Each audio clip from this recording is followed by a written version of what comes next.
கேள்வி கேட்டால் கரெக்டாக வந்துருமா நான் கேட்டேன். நான் யாரை பார்த்து கேட்டேன் அப்படின்னா, மின்சாரத்தை வச்சு அரசியல் பண்ணுவாங்கல்ல, மக்களுடைய ஃபீலிங்ஸை வச்சு அரசியல் பண்ணுறவங்க, அண்ட் கடைசி வரைக்கும் கேள்வியை மட்டுமே கேட்டுட்டு இருப்பாங்கள்ல, அவங்கள தான் நான் கேட்டேன். அது வெகு சில பேர் இருப்பாங்க, அவங்கள தான் கேட்டேன். நீங்கள் கேள்வி கேட்டால் கரண்ட் வந்துருமான்ட்டு. அதுக்கப்புறம் 6 மாதம் டைம் கொடுங்க, நீங்கள் கேள்வியே கேட்காதீங்கன்னு நான் ஏன் சொன்னேன் அப்படின்னா, அண்ணா ஆட்சிக்கு வரும்போது எனக்கு ஒரு 6 மாதம் கால அவகாசம் கொடுங்க, நான் கண்டிப்பாக எல்லாத்தையும் கரெக்டாக செட் பண்ணி உங்களுக்கு ஒரு நல்ல ஆட்சியை நான் கொடுப்பேன் அப்படின்னு அவர் சொன்னார். அவர் மேலே இருக்கிற நம்பிக்கையில், அன்பில், ஸோ அவரையே கேட்டிருக்காரு, நம்மளும் கேட்போன்ற ஒரே சென்ஸில் தான் நான் சொன்னேன். அவர் 6 மாதம் டைம் கொடுங்க, கேள்வி மட்டுமே கேட்காதீங்கன்ட்டு. அதுவும் வெகு சில பேர், பொதுமக்கள் கிடையாது. அண்ட் அப்புறம் இந்த சோலார் சிஸ்டம்லாம் சொன்னேன். எஸ், அது என்னுடைய தப்பு தான், அது என்னோட வார்த்தை பிழை தான். நான் ஒன்றும் பயங்கரமான ஸ்டூடெண்ட்லாம் கிடையாது. நான் ரொம்ப கஷ்டப்பட்டு 10th முடிச்சுட்டு அப்புறம் 12th போய் 11th 12th ஐயோ படிக்க முடியாமல் நடுவிலே ஓடி வந்துட்டேன். ஸோ ரொம்ப சாதாரண ஒரு ஆவரேஜ் ஸ்டூடெண்ட் தான்.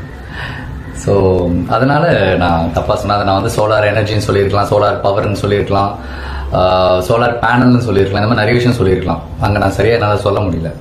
நான் என்ன சொல்ல வந்தேன்றதை இப்போ நான் சொல்கிறேன். 2015 கொச்சி இன்டர்நேஷ்னல் ஏர்போர்ட், நம்ம கேரளாவில் ஒரு ஏர்போர்ட் இருக்குது. அந்த என்டையர் ஏர்போர்ட்டும் சோலார் எனர்ஜி சோர்ஸில் தான் அது ஒர்க் ஆகிட்டு இருக்கு. என்டையர் ஏர்போர்ட் நீங்கள் ஃபுல்லாக பார்த்தீங்கன்னா அந்த ஏர்போர்ட்டை சுற்றி சோலார் பேனல்ஸாக தான் இருக்கும். அதில் வர்ற அந்த எனர்ஜி சோர்ஸில் தான் அந்த ஏர்போர்ட்டே ரன் ஆகிட்டு இருக்கு. உலகத்திலேயே ஃபர்ஸ்ட் ஏர்போர்ட். நான் அதை பார்த்துருக்கேன். நான் அப்போ நினச்சிருக்கேன், ஏன் நம்ம தமிழ்நாட்டில் இந்த மாதிரிலாம் இல்லை, நம்ம கிராமத்தில் எவ்வளோ மக்கள் கஷ்டப்பட்டுக்கிட்டு இருக்காங்களே, அங்கே ஒரு கவர்மெண்ட் செஞ்சுதே, இந்த நம்ம ஊரில் கவர்மெண்ட்டே செய்யலையா அப்படின்னு நான் நினச்சேன். அப்புறம் பார்த்தா 2011 அன்னைக்கு சிஎம்மாக இருந்த ஜெயலலிதா அம்மா அவங்களோட வீட்டு மனை திட்டத்தில் வீட்டுக்கு மேலே சோலார் பேனல்லாம் வச்சு செட் பண்ணி ஒரு டெக்னாலஜி இன்ட்ரடியூஸ் பண்ணியிருக்காங்க. ஏன் பண்ணாங்க?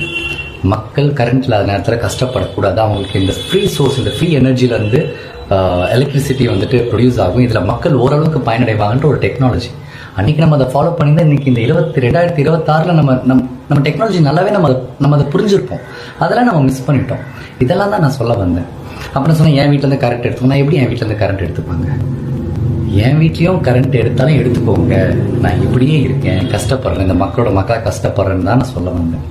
இந்த மாதிரி நிறைய விஷயங்கள் பயங்கரமாக தப்பாக கன்வே ஆகிடுச்சு. அதுக்கப்புறம் சொன்னாங்க, மகேந்திரனுக்கு பயங்கர திமிரு, அவன் வந்து சின்ன வயசுலேருந்தே பயங்கர திமிரு, ஒரு டேரக்டர் மாதிரி கால் மேலே கால் போட்டு என்ன சீன் இப்பெல்லாம் கேட்டான். அப்படிப்பட்ட ஒரு சம்பவம் நடக்கவே இல்லை. என்னை பற்றி பேசினேன், அண்ணாவுக்கு நான் ஃபோன் பண்ணி கேட்டேன், என்னன்னா என் பேரெல்லாம் சொல்லிடுங்க, எப்போ நான் நடந்துச்சு அப்படின்ட்டு. அப்போ சொன்னேன், இல்லை மகேந்திரா, உன்னை எனக்கு சின்ன வயசுலேருந்தே தெரியும், நான் சும்மா இதை விளையாட்டுத்தனமாக பேசி சும்மா ஒரு ஃபன்னுக்கு அப்படி பேசிட்டேன் அப்படின்னு. சரி, நான் பரவாயில்ல, நான் விட்டுட்டு 2 வருஷம் ஆச்சு.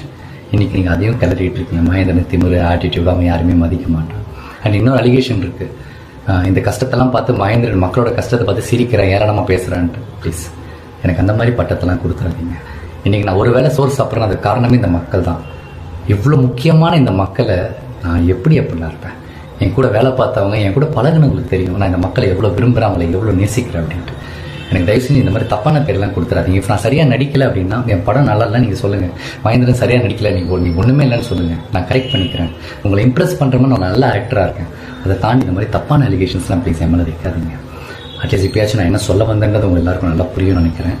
அண்ட் இந்த மாதிரி விஷயங்கள் தப்பாக போய் நிறைய பொதுமக்கள் மனசை ஹர்ட் பண்ணியிருந்தா, நான் என் மனசுலேருந்து என்னோட வருத்தத்தை தெரிவிச்சுக்கிறேன். நான் என்னோட சாரியை கூட நான் கேட்டுக்கிறேன், மன்னிப்பு கூட நான் கேட்டுக்கிறேன். என் மக்கள்கிட்ட கேட்கல, எனக்கு என்ன பிரச்சனை? எனக்கு இது பிரச்சனையே கிடையாது. அவ்வளோதான். எனக்காக டைம் எடுத்து இந்த வீடியோ பார்க்குறவங்க எல்லாருக்கும், இந்த மாதிரி கஷ்டமான ஒரு டைமில் இந்த மாதிரி இருக்கும்போது எனக்காக என் ஃப்ரெண்ட்ஸாக இருக்கட்டும், யாரை கால் பண்ணவங்க, டெக்ஸ்ட் பண்ணவங்க எல்லாருக்குமே ரொம்ப ரொம்ப தேங்க்ஸ். Love you all.